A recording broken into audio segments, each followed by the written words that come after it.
Hi, you're listening to the Childfree Wealth Podcast. We're your hosts, Bri and Dr. J, certified financial planner.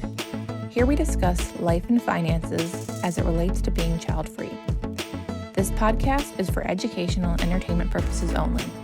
Please consult your advisor before implementing any ideas heard on this podcast. Hey, Dr. J. So last week you talked about the standard life plan with Katie. How is that different for people who are child-free and not really sure if they, want to retire or what path they want to go down in life? It really had me thinking a lot more about what I want in the future. So can you tell us more about what you learned from clients?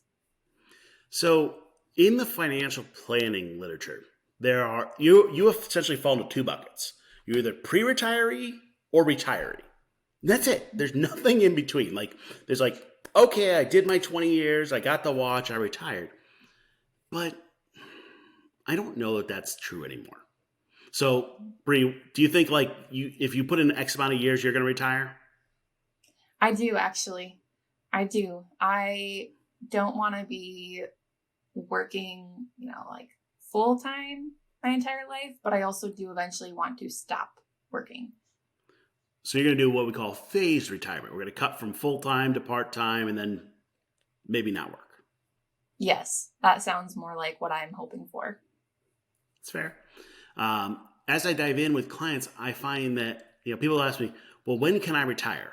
My first question is, well, do you want to? And they go, what do you mean? Do I want to? I'm like, well, what would you do?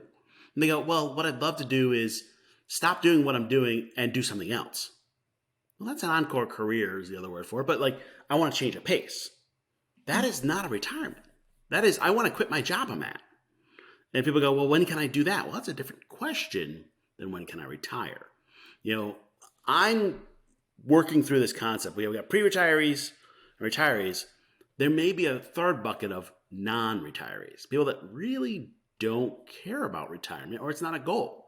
And we'll cover a little later a concept called financial independence, live early.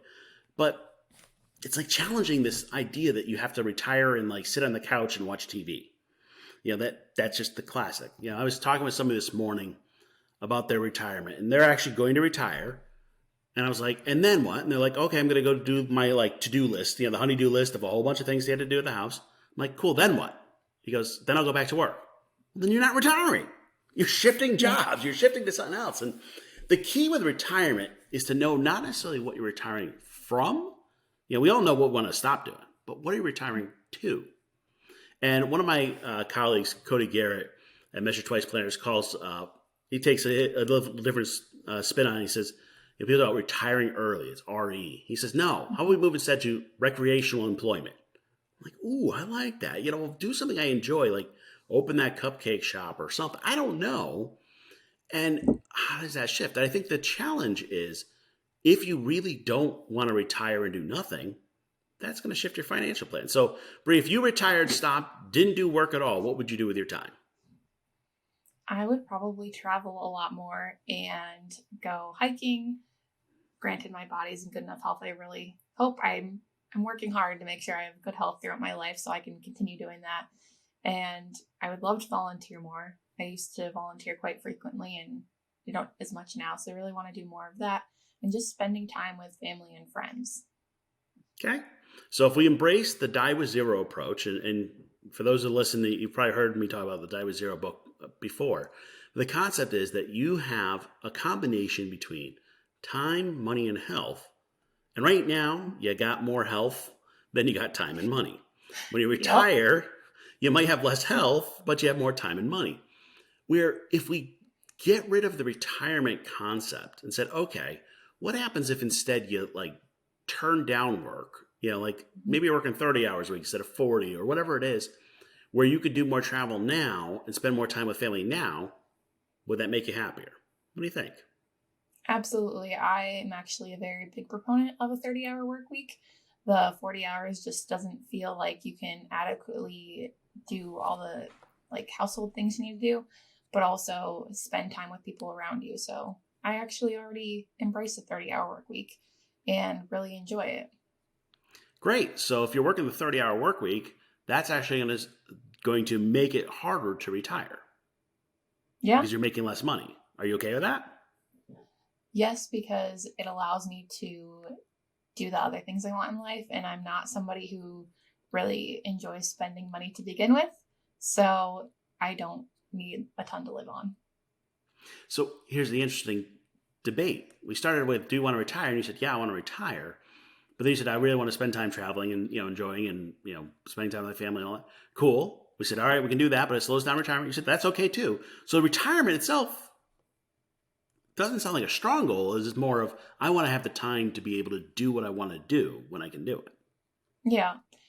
I want the option to retire. My wife and I have talked about this last week quite in depth, but we both agree we want the option to retire, but that doesn't necessarily mean that we'll take it. We are both people who like to have things to do, keep busy, and whether or not we switch more into that recreational employment like you're talking about or not, that is just important for us to have that ability to do it. That's fair. And where I'm going with this is retirement itself as a goal is an option, not a requirement. Just like we talked about, buying a house is an option, not a requirement. And when you're living the child-free life, you can do different things. And Katie and I dove deep into this life plan. Retirement is the goal of that life plan. Like, you retire and you pass your money on to the next generation. We don't have to do either of those. And that shifts everybody's financial thoughts. And when I work with clients on this, I start peeling apart, what would you do in retirement? It's very rare that I hear people go, I'm literally going to sit on the couch and watch TV. Okay. And by the way, the research says if you sit on the couch, watch TV, you lose about 1% of your brain matter every year. And I don't know about you, but I don't have 1% of my brain matter to lose every year. So you got to be doing something. Well, maybe we can tune the finances to be able to do something now. And that's where this concept of FILE comes in. Financial independence, to live early. We're going to do a separate episode on comparing that against FIRE, financial independence, retire early. But in the FILE world, it's about that dimmer switch for work, about doing the right amount of work at the right pace for the right job, for the right purpose, for the right finances to find that balance. And that's a different goal than if you're saying, hey, I want to save for X amount and retire as soon as possible. People go, well, when do you want to retire? They say 65. Well, why 65? Well, because that's Social Security age. That has nothing to do with whether or not you're going to be ready to retire or not. And by the way, let's be real, Bri. If you are Gen Y or Gen Z, chance of Social Security being there, not as good. I'm Gen X, and I'm not even sure we're going to have it. So that age is not the thing. When you're ready to retire is when you have enough money to pay your bills that you can live off it. So what I heard is you said, hey, you and your wife want to get to a point where you have enough money that retirement's an option or not, which, by the way, is what you're actually looking for is financial independence. Yep. We are very, very strong on reaching financial independence. That's one of our things we are aggressively working towards right now. So a goal of financial independence is different than a goal of retirement. So the old school way of saying financial independence, they used to call it FU money, where you have enough money that you can tell your boss what to do with the job. Like, I'm out, gone. That still works. That's still the same concept, but I don't have to. Like, I can pick and choose. So if your goal is financial independence, you can get to that a lot earlier than 65. You don't have to wait to retire. Yeah, absolutely. I follow some different people who have retired early, and I think that's great for them. Personally, not the option for me. I'm not looking to retire when I'm 40 because I think I would just be rather bored. But I do want that financial independence and ability to do what I want. Yeah, so one of the ones that comes out of the FIRE land, and by the way, if you want to go down an interesting path, there are all different versions of FIRE, and we can go into that separately, but different ways of doing FIRE. The bottom line, a lot of the math they use is based on the safe withdrawal rate. The safe withdrawal rate says over a 30-year time frame, you can take out about 4% out of your net worth every year and not run out of money. Now, by the way, there's an assumption there. It says not run out of money, which if you're doing die with zero, that safe withdrawal rate may not fit you. There's also some debates out there about is 4% the right number, or 3.5%, or 4.5%, or whatever. But let's just go with the 4%. There's enough data behind there to play with it. Well, the 4% rule, if you invert it, says if you have 25 times your annual expenses, you are financially independent or can retire. Mm-hmm. So if you're spending 40 grand a year on expenses, that means like what you're actually expending money on. Not like, I have a $40,000 income. That's different because your income and taxes. But you're spending $40,000 a year. That means you have about $1 million to retire. 40,000 times 25. And at that point, you can retire, or you can be financially independent or do whatever you want. Mm-hmm. That's the magic number. And I hate these magic numbers, but people are like, if I hit this number, I can do this. Here's what I find. Let's say Bri hits $1 million, because that's her number. I'm making it up. That's not a real number, but I'm just going to put Bri in this thing. Bri hits that $1 million at 42. What do you think, Bri? Would you quit work or would you keep working? I think I would keep working. I asked my wife the other day, I was like, what year do you think you want to be done? And she's like, 46. I'm like, what? 46. I was like, I was thinking 50 maybe. Like, I don't know about 46. So 42, I'm pretty sure I would keep working for a while. So I'm playing with numbers because I see these people, let's call them their 40s, hit their FI number, hit their $1 million, they can retire. And I'm like, cool. Now what? And they're like, I'm going to keep working, just like Bri just said. And I'm like, okay. So now you are earning money to give to an estate that you don't care about. I don't know. I struggle with the die with zero. I know it. I'm learning more about it, but I just like the security of having money. Like, if I die and there's some left, well, we already have plans of where it's going to. And so. Well, and I hear this one, I don't want to run out of money, so I need to keep working. And I'm like, I'll do the math, and we put it through software, and we'll do 1,000 simulations, and I'll show them they're not going to run out of money, and they're going, yeah, but $1 million is not a lot of money right now. Mm-hmm. And I'm like, okay, so if you hit 2 million, will you stop working? Yes. Then they hit 2 million, and guess what happens? They push the goalposts. Yeah, I think that's going to be me. As much as I don't want to say that, I think it will be, because I know that I really struggle with. I never feel secure, even though I am and I'm okay.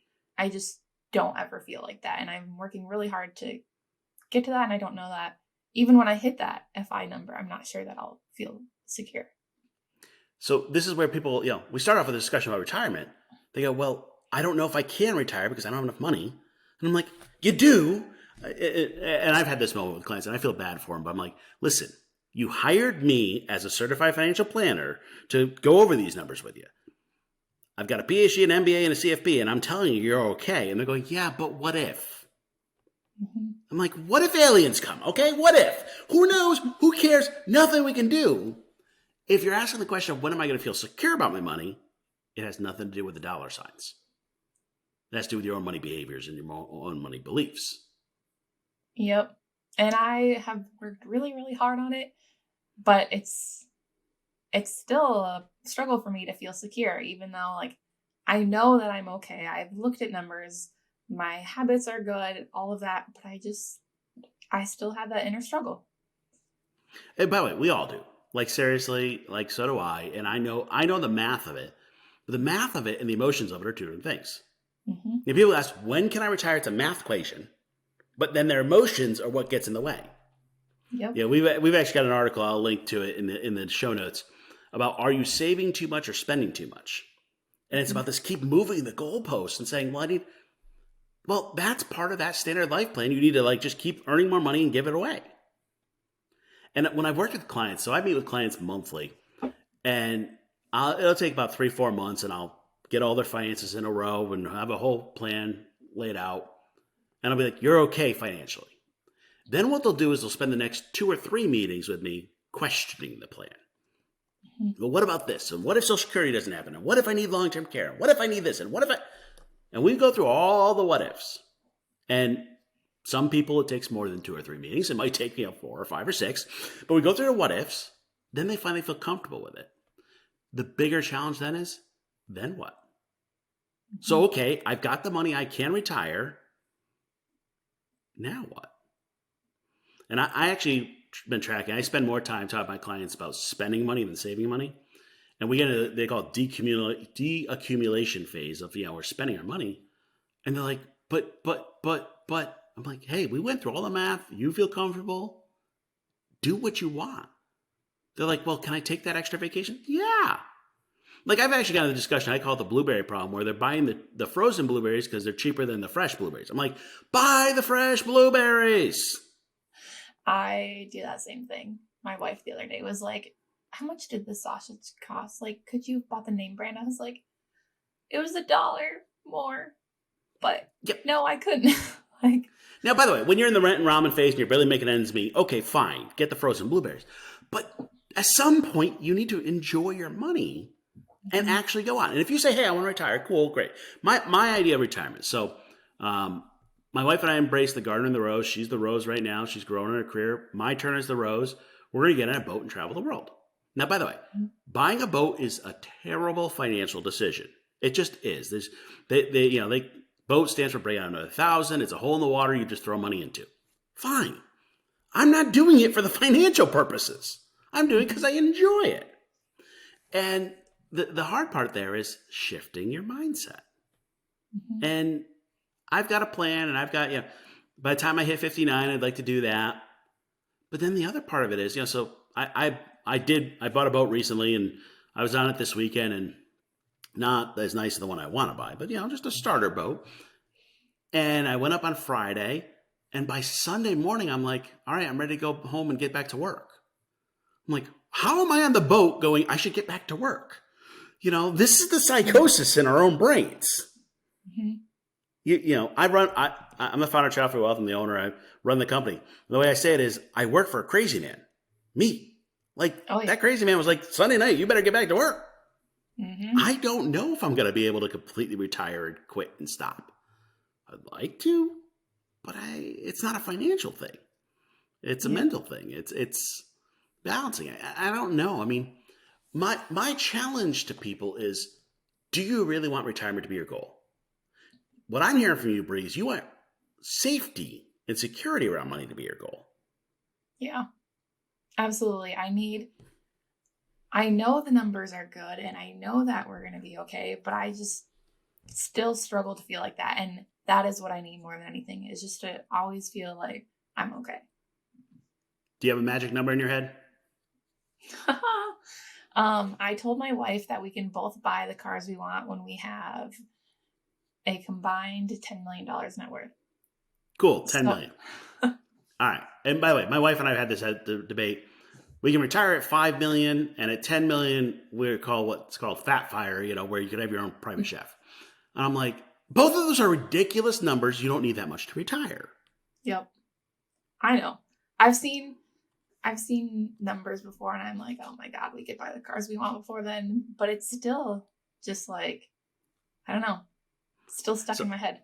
Let's use the $10 million number, because people make up these numbers for retirement.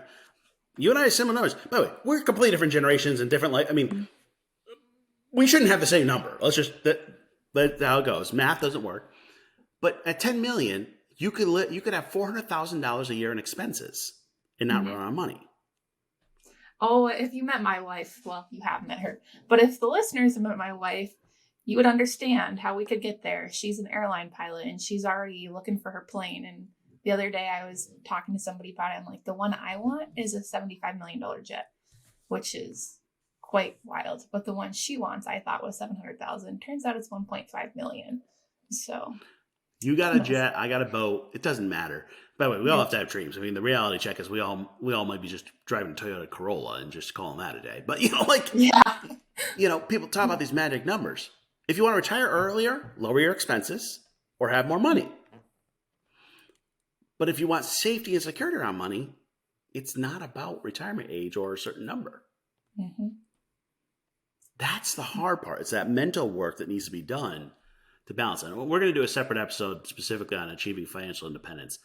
But where I'm going with this is you need to figure out what your goal is first before you figure out what's my financial plan. If your goal is retirement, cool. Follow the FIRE path. There's a whole bunch of tools on how to retire early and work through that. And we can go to extremes. I mean, there are FIRE folks that are like making their own soap and living on rice and beans and ramen noodles just to retire as fast as possible. And I'm not judging. I'm just saying that's one way. Mm-hmm. There are other people that, they call them coast fire, all that. We'll dive into that, but you can find that balance. What I find is that one of the hard parts of the fire community is what happens once the dog catches the car. What happens when you hit that retirement, and then what? Yeah. And it's always an entertaining. Read stories about people that have retired early 2 years later. 2 years is magic. Like you have like a year of like fun stuff to do when you retire. Then the second year, your list kind of is like mostly done. And then you're like, I have 30 more years left. What do I want to do with my time? Mm-hmm. But I'm not judging what you should do, whether it's go to work or volunteer or, work on a garden or fish. I don't care. Whatever you want to do. But if you don't have something to retire to, that second year, you're like, this is boring as heck. And now I need to figure out what to do with the rest of my life and what to do with my money. Yeah. There's one couple I follow on Instagram, and they retired a couple of years ago, and she actually became a notary, and she just notarizes things for free for people because she thought it would be fun. And that was her like retirement dream. So she is a notary, and then she also goes and volunteers a ton. Yep. I think where I'm going with this is retirement is a choice, not a requirement. And that's a societal thing that we do not have. Like the concept of a non-retiree doesn't exist. I mentioned the term of phased retirement. People are like, I'm going in and out of retirement or cutting back or whatever. Some of that's growing, but it's also okay to just say, hey, I was talking with somebody the other day who's a therapist, and she's like, look, I'll cut my client base down so that I'm doing like 1 day a week, but I'll still work with clients. I'm like, that's beautiful. Now, here's the thing.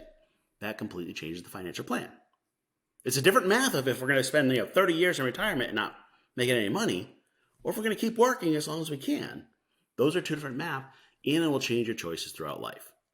And my challenge to all of you is, first thing is, if you say, hey, I want to retire, cool. My first question is why? And don't be surprised when the answer is because that's what you're supposed to do. But once we get past that, my question is, okay, what are you going to do? What are you retiring to? Mm-hmm. If you can't answer that, then really what you're saying is, I want to get out of the job I'm in now. Which then I'm like, well, then don't wait to retire. Make the changes now. And it's a mental hurdle to do that. If you do decide, hey, you want to do retirement, you've got to get your arms around the finances enough to know when enough is enough. In the U.S., 25-ish times your expenses gets you there. People go, well, I can't retire early because then I got to pay for healthcare. So you pay for healthcare. Really, it's not that bad. You can still make it happen. You just got to feel comfortable. What's that? That's what I hear all the time, especially as I have like my parents and other people around me. They're like, oh, no, we got to stay for healthcare until we're 65. I'm like, yep. And if it's a couple, the math I use, and rough math, because it depends on state, call it $25,000 of expenses for healthcare, which is not cheap. I'm not saying it is. But really, if you're working for $25,000, that may not be the reason to do that. I did hear recently, somebody had my favorite example now. They said, I work for beer, bowling, and benefits. I'm like, that is an awesome thought. Now, is that what you want to be doing? That's your choice. But, if you're going to work just to pay for your hobbies and all that, great. If you want to do that. If you don't, you can pick other things. That's a very good point. That's all for this week's episode of Childfree Wealth Podcast. Be sure to follow Childfree Wealth on social media, email us at podcast@childfreewealth.com, or visit our website, www.childfreewealth.com.